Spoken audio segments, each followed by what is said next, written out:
Hi everybody, it's Siri. More than a year ago, I bought some fascinating metal jewelry pieces for my nail designs. The other day, when I was going through my bins, I came across them and decided to use them. After thinking about the fact what designs are always relevant in manicure and what designs are in high demand among our customers, I came up with an interesting idea: animal prints and metals. Here is what will happen next. I hope you like it, and I'm waiting for your comments. Subscribe to my channel, give this video a thumbs up, and let's get started! Today, when my client came to me, her nails had a beautiful and very romantic design, which was executed very well and looked perfectly grown up. I was worried that the velvet top coat would get very dirty because my client is a fan of cooking. My worries were partly realized, but only partly. Everything still looks almost perfect. As usual, first I take off the old coating, leaving a thin layer of the base. I use my favorite metal drill bit with a blue notch. There hasn't been any detachment, the base sits just perfectly.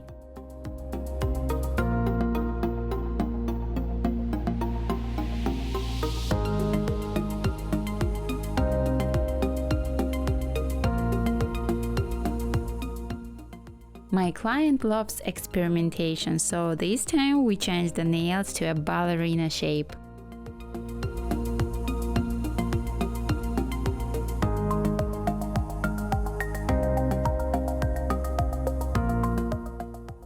After making sure all the nails are the same length, I move the cuticles back with a pusher.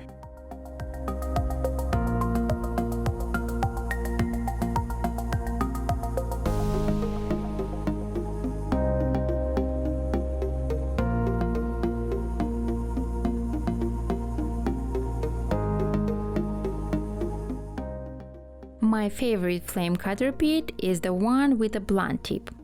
I work with it first from right to the left in the forward mode,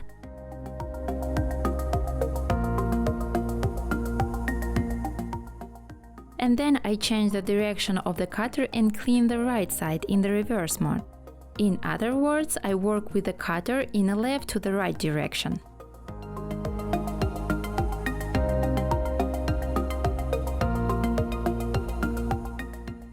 Next, I remove the cuticles with the nippers.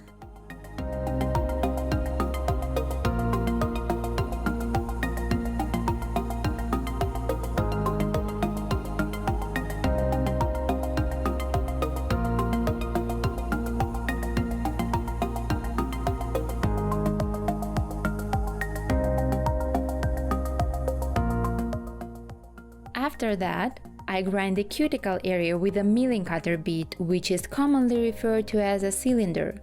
I have lowered the speed to 15,000 revolutions per minute.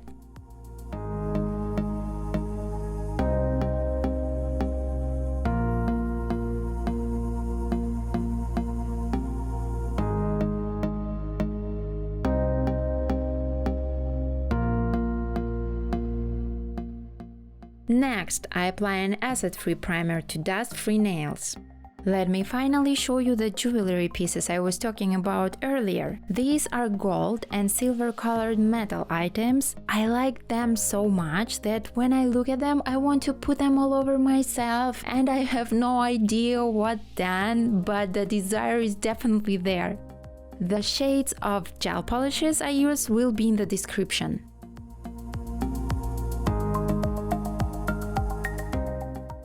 I apply the base, first a thin layer which I bring as close to the cuticle as possible.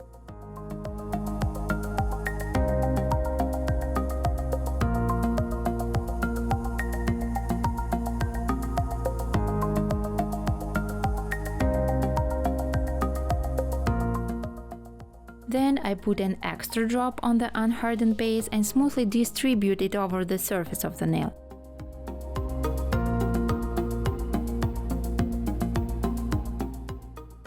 I cover all nails one by one. Let's move on to the colors. We decided to make the nails on the right and left hands different colors. On the right we will have a delicate orange-yellow color, and on the left a delicate milky white. Both colors are applied in 2 layers because just one coat for both colors doesn't lie smoothly. I use a small brush to paint the entire surface of the nail.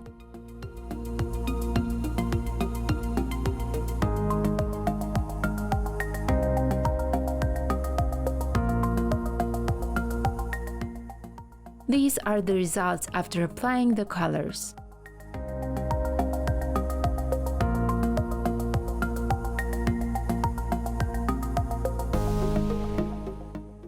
Now we do the fitting. On the right hand will be gold jewelry that matches the warm orange-yellow color, and on the left hand there will be silver jewelry that matches the cold milky white. To affix the metal elements, I apply glue in the shape of the jewelry piece.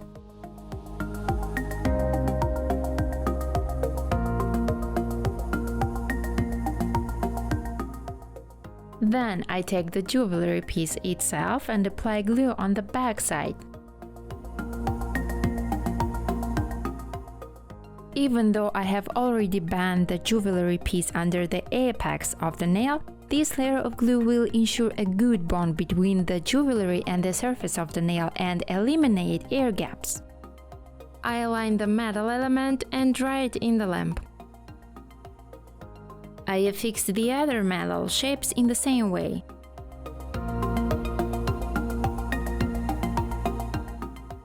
Now I paint inside the center of the shapes on the right hand with yellow gel polish.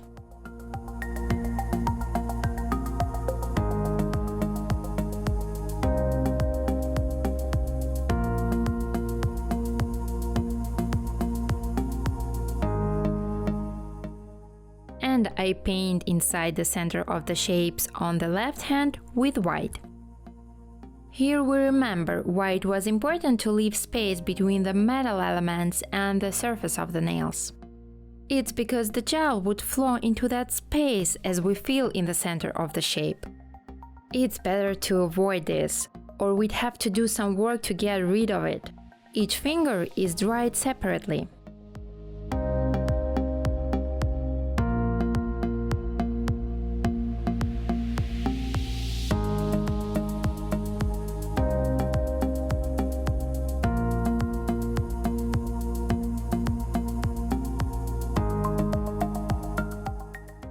I use black gel polish to paint a print in the middle of the yellow shapes. I don't know what kind of cat print this is, but I was drawing a giraffe print. I followed my original plan, but because of the small size of the shapes, I made the spot small too, and they began to resemble a cat print. But I assure you, my friends, it's a giraffe. Let's just say it stains on the giraffe's face or legs, for example.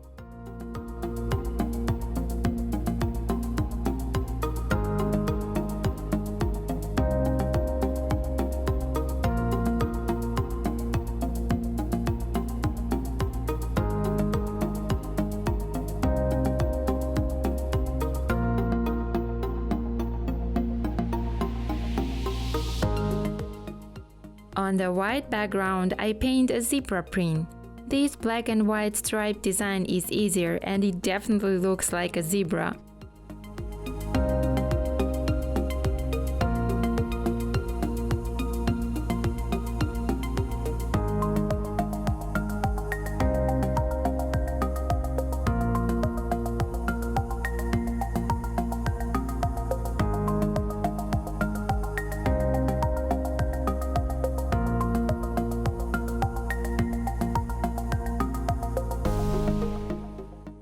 I dry each fingernail in the lamp separately. After everything's done, I'll start applying the top coat. Here is a very important detail. Since the surface of the metal jewelry is shiny, sometimes the top coat can leave splashes on it. To avoid having to reapply the top coat, don't forget to apply an acid-free primer to all metal elements beforehand. We do the same thing when working with Kamifubuki, for example. The primer has to be acid-free because the acid can corrode the color and leave traces on the shiny surface. Of course, it still depends on the material we put the primer on, but I have repeatedly encountered how an acid primer simply washes away the color. I let the primer dry for 30 seconds and start covering the nails with the top coat. I apply it in 2 steps. I put a first thin layer which doesn't leave any splashes. Then I use a second layer for leveling it out.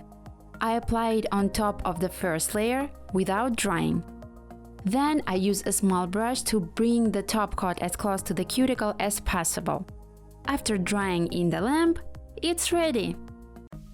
I love this design. I love everything about it. Write me and tell me how you like this combination of elements. Thank you for watching this video. Please don't forget to subscribe to my channel and click on the notification bell. This was Siri. See you again.